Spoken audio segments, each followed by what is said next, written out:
ओम नमः शिवाय। हर हर महादेव। श्री शिवाय नमस्तुभ्यं।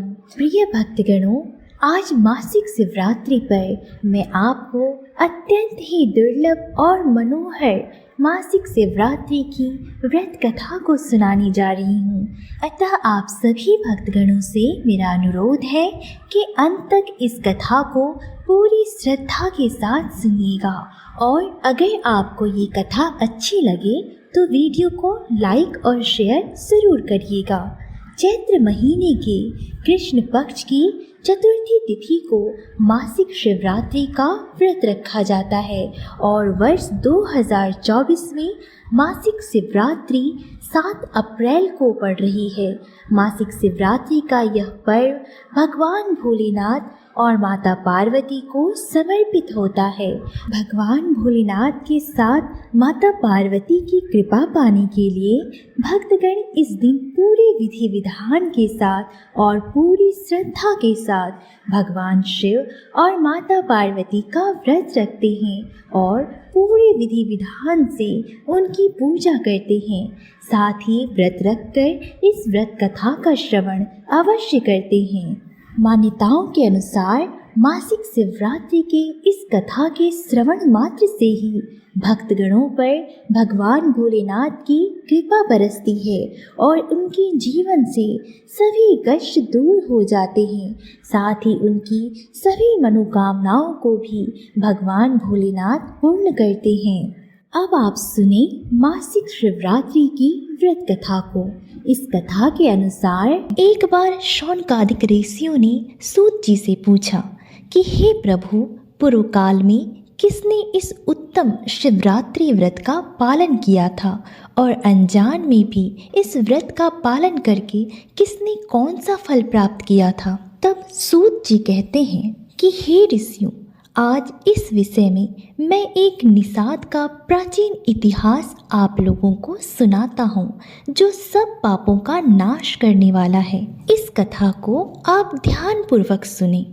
किसी वन में एक भील रहता था जिसका नाम था गुरुद्रुह।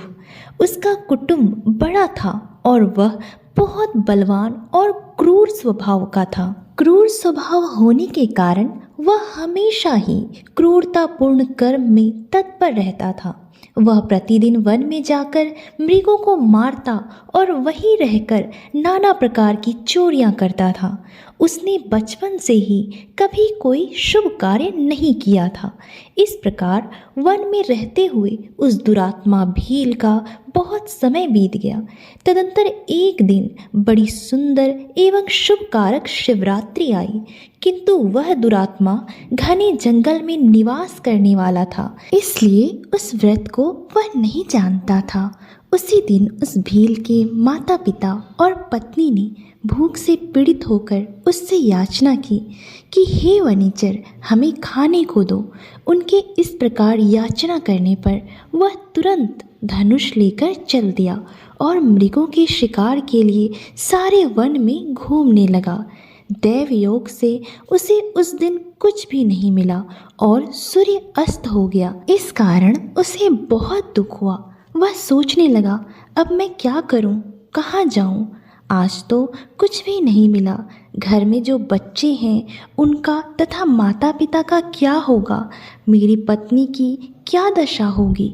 अतः मुझे कुछ लेकर ही घर जाना चाहिए, अन्यथा नहीं। ऐसा सोचकर वह व्याध एक जलाशय के समीप पहुंचा, जहां पानी में उतरने का घाट था।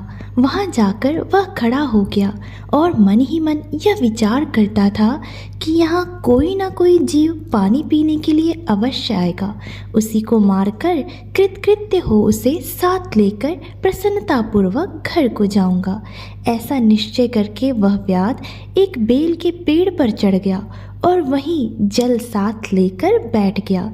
उसके मन में केवल यही चिंता थी कि अब कोई जीव आएगा और कब मैं उसे मारूंगा। इसी प्रतीक्षा में भूख प्यास से पीड़ित हो वह बैठा रहा। उस रात के पहले पहर में एक प्यासी हिरनी वहां आई, जो चकित होकर जोर जोर से चौकड़ी भर रही थी। ब्राह्मणों, उस मृग को देखकर व्याध को बड़ा हर्ष हुआ। उसने तुरंत ही उसके वध के लिए अपने धनुष पर एक बाण का संधान किया। ऐसा करते हुए उसके हाथ के धक्के से थोड़ा सा जल और बिल्वपत्र नीचे गिर पड़े। उस पेड़ के नीचे शिवलिंग था। उक्त जल और बिल्वपत्र से शिव जी के प्रथम पहर की पूजा संपन्न हो गई और उस पूजा के महात्मा से उस व्याध का बहुत सा पातक तत्काल ही नष्ट हो गया। वहाँ होने वाली खड़खड़ाहट की आवाज़ को सुनकर हिरनी ने भय से ऊपर की ओर देखा। व्याध को देखते ही वह व्याकुल हो गई और बोली, व्याध, तुम क्या करना चाहते हो? मेरे सामने सच सच बताओ। हिरणी की बात सुनकर व्याध ने कहा, आज मेरे घर वाले भूखे हैं, अतः तुमको मारकर उनकी भूख मिटाऊंगा, उन्हें तृप्त करूंगा। व्याध का वह दारुण वचन सुनकर, जिसे रोकना कठिन था, उस दुष्ट भील को बाण ताने देखकर मृगी सोचने लगी कि अब मैं क्या करूं, कहाँ जाऊं, अच्छा कोई उपाय रचती हूँ। ऐसा विचार करके उसने वहाँ इस प्रकार कहा।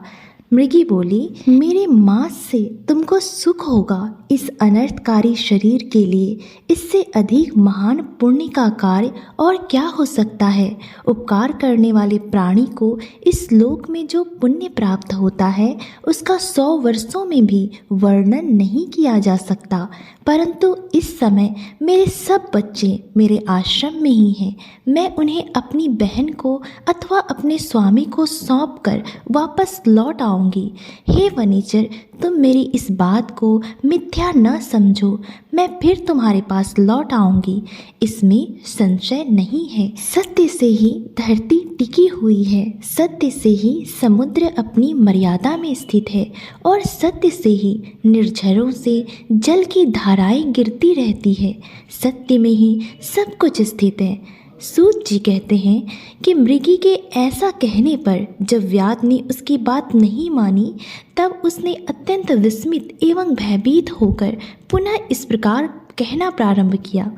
हे व्याध, सुनो, मैं तुम्हारे सामने ऐसी शपथ खाती हूँ जिससे घर जाने पर मैं अवश्य तुम्हारे पास लौट आऊँगी। हे ब्राह्मण, यदि वेद बेचे और तीनों काल संध्या न करे तो उससे जो पाप लगता है, पति की आज्ञा का उल्लंघन करके स्वेच्छानुसार कार्य करने वाली स्त्रियों को जिस पाप की प्राप्ति होती है, किए हुए उपकार को ना मानने वाले, भगवान शंकर से विमुख रहने वाले और दूसरों से द्रोह करने वाले, धर्म को लांघने वाले तथा विश्वासघात और छल करने वाले लोगों को जो पाप लगता है, उसी पाप से मैं भी लिप्त हो जाऊं यदि लौटकर यहाँ ना आऊं।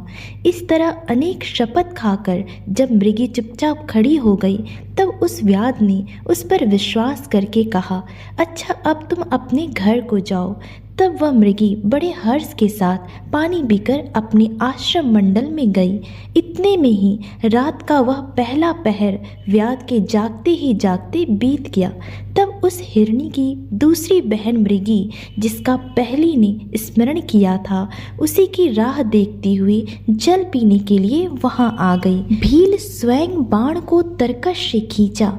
ऐसा करते समय पुनः पहले की भांति भगवान शिव के ऊपर जल और बिल्वपत्र गिरे। उसके द्वारा महात्मा शंभु की दूसरे प्रहर की भी पूजा संपन्न हो गई। यद्यपि वह प्रसंगवश ही हुई थी, तो भी व्याध के लिए सुखदायिनी हो गई। मृगी ने उसे बाण खींचते देख पूछा, हे वनेश्वर, यह क्या करते हो? व्याध ने पूर्ववत उत्तर दिया, मैं अपने भूखे परिवार को तृप्त करने के लिए तुझे मारूंगा। यह बात सुनकर मृगी बोली, व्याध, मेरी बात सुनो, मैं धन्य हूँ, मेरा देह धारण सफल हो गया, क्योंकि इस अनित्य शरीर के द्वारा उपकार होगा। परंतु मेरे छोटे छोटे बच्चे घर में हैं, अतः मैं एक बार जाकर उन्हें अपने स्वामी को सौंप दूँ, फिर तुम्हारे पास लौट आऊँगी। व्याध बोला, तुम्हारी बात पर मुझे विश्वास नहीं है, मैं तुझे मारूंगा, इसमें संशय नहीं है। यह सुनकर वह हिरनी भगवान विष्णु की शपथ खाती हुई बोली, हे व्याध, जो कुछ मैं कहती हूँ उसे सुनो। यदि मैं लौट कर न आऊँ तो अपना सारा पुण्य हार जाऊँ, क्योंकि जो वचन देकर उससे पलट जाता है वह अपने पुण्य को हार जाता है। जो पुरुष अपनी विवाहिता स्त्री को त्याग कर दूसरे के पास जाता है, वैदिक धर्म का उल्लंघन करके कपोल कल्पित धर्म पर चलता है, भगवान विष्णु का भक्त होकर शिव की निंदा करता है, माता पिता का निधन तिथि को श्राद्ध आदि न करके उसे सूना बिता देता है, तथा मन में संताप का अनुभव करके अपने दिए हुए वचन को पूरा करता है। ऐसे लोगों को जो पाप लगता है वही मुझे भी लगे, यदि मैं लौट कर न आऊँ। सूत जी कहते हैं, उसके ऐसा कहने पर व्याध ने उस मृगी से कहा, जाओ। मृगी जल पीकर हर्षपूर्वक अपने आश्रम को चली गई। इतने में ही रात का दूसरा पहर भी व्याध के जागते जागते बीत गया। इसी समय तीसरा प्रहर आरंभ हो जाने पर मृगी के लौटने में बहुत विलंब हुआ जान चकित हो व्याध उसकी खोज करने लगा। इतने में ही उसने जल के मार्ग में एक हिरण को देखा। वो बड़ा हृष्ट पुष्ट था। उसे देखकर वनीचर को बड़ा हर्ष हुआ और वह धनुष पर बाण रखकर उसे मार डालने को उद्यत हुआ। ऐसा करते समय प्रारब्धवश कुछ जल और बिल्वपत्र शिवलिंग पर गिरे। उससे उसके सौभाग्य श्री भगवान शिव के तीसरे पहर की पूजा भी संपन्न हो गई। इस तरह भगवान ने उस पर अपनी दया दिखाई। पत्तों के गिरने आदि का शब्द सुनकर उस मृग ने व्याध की ओर देखा और पूछा कि क्या करते हो? तब व्याध ने उत्तर दिया कि मैं अपने परिवार को भोजन देने के लिए तुम्हारा वध करूँगा। व्याध की यह बात सुनकर हिरण के मन में बड़ा हर्ष हुआ और तुरंत ही व्याध से इस प्रकार बोला, मैं धन्य हूँ, मेरा हृष्ट पुष्ट होना सफल हो गया, क्योंकि मेरे शरीर से आप लोगों की तृप्ति होगी। जिसका शरीर परोपकार के काम में नहीं आता उसका सब कुछ व्यर्थ चला गया। जो सामर्थ्य रहते हुए भी किसी का उपकार नहीं करता है उसकी वह सामर्थ्य व्यर्थ चली जाती है तथा वह परलोक में नरकगामी होता है। परंतु एक बार मुझे जाने दो, मैं अपने बालकों को उनकी माता के हाथ में सौंपकर और उन सब को धीरज बांधकर यहाँ लौट आऊँगा। उसके ऐसा कहने पर व्याध मन ही मन बड़ा विस्मित हुआ। उसका हृदय कुछ शुद्ध हो गया था और उसके सारे पाप पुंज नष्ट हो चुके थे। उसने इस प्रकार बोला, जो यहाँ आए वे सब तुम्हारी ही तरह बातें बनाकर चले गए, परंतु वे वंचक अभी तक यहाँ नहीं लौटे हैं। तुम भी इस समय संकट में हो, इसलिए झूठ बोलकर चले जाओगे। फिर आज मेरा जीवन निर्वाह कैसे होगा? तब मृग ने कहा, मैं जो कुछ कहता हूँ उसे सुनो। मुझ में असत्य नहीं है। सारा चराचर ब्रह्मांड सत्य से ही टिका हुआ है। जिसकी वाणी झूठी होती है उसका पुण्य उसी क्षण नष्ट हो जाता है। इसलिए हे भील, तुम मेरी सच्ची प्रतिज्ञा सुनो। संध्या काल में मैथुन तथा शिवरात्रि के दिन भोजन करने से जो पाप लगता है, झूठी गवाही देने, धरोहर को हड़प लेने तथा संध्या न करने से द्विज को जो पाप होता है वही पाप मुझे भी लगे यदि मैं लौट कर ना आऊं। जिसके मुख से कभी शिव का नाम नहीं निकलता, जो सामर्थ्य रहते हुए भी दूसरों का उपकार नहीं करता, पर्व के दिन श्रीफल तोड़ता, अभक्ष्य भक्षण करता तथा शिव की पूजा किए बिना ही और भस्म लगाए बिना भोजन कर लेता है, इन सब का पातक मुझे लगे यदि मैं लौट कर ना आऊं। सूत जी कहते हैं, उसकी बात सुनकर व्याध ने कहा, जाओ शीघ्र लौटना। व्याध के ऐसा कहने पर मृग पानी पीकर चला गया। वे सब अपने आश्रम पर मिले। तीनों प्रतिज्ञाबद्ध हो चुके थे। आपस में एक दूसरे के वृतांत को भली भांति सुनकर सत्य के पाश में बंधे हुए उन सब ने यही निश्चय किया कि उन्हें वहां अवश्य जाना चाहिए। इस निश्चय के बाद वहां बालकों को आश्वासन देकर वे सब के सब जाने के लिए उत्सुक हो गए। उस समय जेठी मृगी वहां अपने स्वामी से कहा, स्वामिन, आपके बिना यहाँ बालक कैसे रहेंगे? मैंने ही वहां पहले जाकर प्रतिज्ञा की है, इसलिए केवल मुझको जाना चाहिए। आप दोनों यहीं रहें। उसकी यह बात सुनकर छोटी मृगी बोली, बहन, मैं तुम्हारी सेविका हूँ, इसलिए आज मैं ही व्याध के पास जाती हूँ, तुम यहीं रहो। यह सुनकर मृग बोला, मैं ही वहाँ जाता हूँ, तुम दोनों यहाँ रहो, क्योंकि शिशुओं की रक्षा माता से ही होती है। स्वामी की यह बात सुनकर उन दोनों मृगियों ने धर्म की दृष्टि से उसे स्वीकार नहीं किया। वे दोनों अपने पति से प्रेम पूर्वक बोली कि हे प्रभु, पति के बिना इस जीवन को धिक्कार है। तब उन सब ने अपने बच्चों को संतावना देकर उन्हें पड़ोसियों के हाथ में सौंप दिया और स्वयं शीघ्र ही उस स्थान को प्रस्थान किया जहाँ वह व्याध शिरोमणि उनकी प्रतीक्षा में बैठा था। उन्हें जाते देख उनके वे सब बच्चे भी पीछे पीछे चले आए। उन्होंने यह निश्चय कर लिया था कि इन माता पिता जो गति होगी वही हमारी भी हो। उन सब को एक साथ आया देख व्याध को बड़ा हर्ष हुआ। उसने धनुष पर बाण रखा और उस समय पुनः जल और बिल्वपत्र शिव के ऊपर गिरे। उससे शिव की चौथे प्रहर की पूजा भी संपन्न हो गई। उस समय व्याध का सारा पाप तत्काल ही भस्म हो गया। इतने में ही दोनों मृगियाँ और मृग बोल उठे, हे व्याध शिरोमणि, शीघ्र करके हमारे शरीर को सार्थक करो। उनकी यह बात सुनकर व्याध को बड़ा विस्मय हुआ। शिव जी के प्रभाव से उसको दुर्लभ ज्ञान की प्राप्ति हो गई। उसने सोचा कि ये मृग ज्ञानहीन पशु होने पर भी धन्य हैं, सर्वथा आदरणीय हैं, क्योंकि अपने शरीर से ही परोपकार में लगे हुए हैं। मैंने इस समय मनुष्य जन्म पाकर भी किसी पुरुषार्थ का साधन किया, दूसरे के शरीर को पीड़ा देकर अपने शरीर को पोसा है, प्रतिदिन अनेक प्रकार के पाप करके अपने परिवार का पालन किया है। ऐसे पाप करके मेरी क्या गति होगी अथवा मैं किस प्रकार गति को प्राप्त होऊंगा? मैंने जन्म से लेकर अब तक जो पातक किया है उसका इस समय मुझे स्मरण हो रहा है।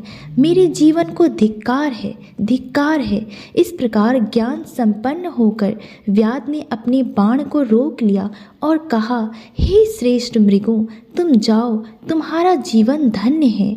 व्याध के ऐसा कहने पर भगवान शंकर तत्काल प्रसन्न हो गए और उन्होंने व्याध को अपने सम्मानित एवं पूजित स्वरूप का दर्शन कराया तथा कृपा पूर्वक उसके शरीर का स्पर्श करके उससे प्रेम से कहा, हे भील, मैं तुम्हारे व्रत से प्रसन्न हूँ, वर मांगो। व्याध भगवान भोलेनाथ के उस रूप को देखकर तत्काल ही जीवन मुक्त हो गया और कहा कि मैंने सब कुछ पा लिया। यूं कहता हुआ वह भगवान भोलेनाथ के चरणों के आगे गिर पड़ा। उसके इस भाव को देखकर भगवान शिव भी मन ही मन बड़े प्रसन्न हुए और उसे गुह नाम देकर कृपा दृष्टि से देखते हुए उन्होंने उसे दिव्य वर दिए। शिव जी ने कहा, हे व्याध सुनो, आज से तुम श्रृंगवेरपुर में उत्तम राजधानी का आश्रय ले, दिव्य भोगों को उपभोग करो, तुम्हारे वंश की वृद्धि निर्विघ्न रूप से होती रहे, देवता भी तुम्हारी प्रशंसा करेंगे। हे व्याध, मेरे भक्तों पर स्नेह रखने वाले भगवान श्री राम एक दिन निश्चय ही तुम्हारे घर पधारेंगे और तुम्हारे साथ मित्रता करेंगे। तुम मेरी सेवा में मन लगाकर दुर्लभ मोक्ष को पा जाओगे।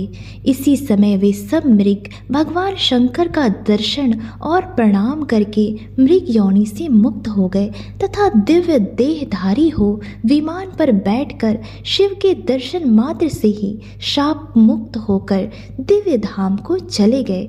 तब से अर्बुद पर्वत पर भगवान शिव व्याधीश्वर नाम से प्रसिद्ध हो गए, जो दर्शन और पूजा पूजन करने पर तत्काल भोग और मोक्ष प्रदान करने वाले हैं। हे महर्षियों, वह व्याध भी उस दिन दिव्य भोगों का उपभोग करता हुआ अपनी राजधानी में रहने लगा। उसने भगवान श्री राम की कृपा पाकर शिव का सायुज्य प्राप्त कर लिया। अनजान में ही इस व्रत का अनुष्ठान करने से उसको सायुज्य मोक्ष मिल गया।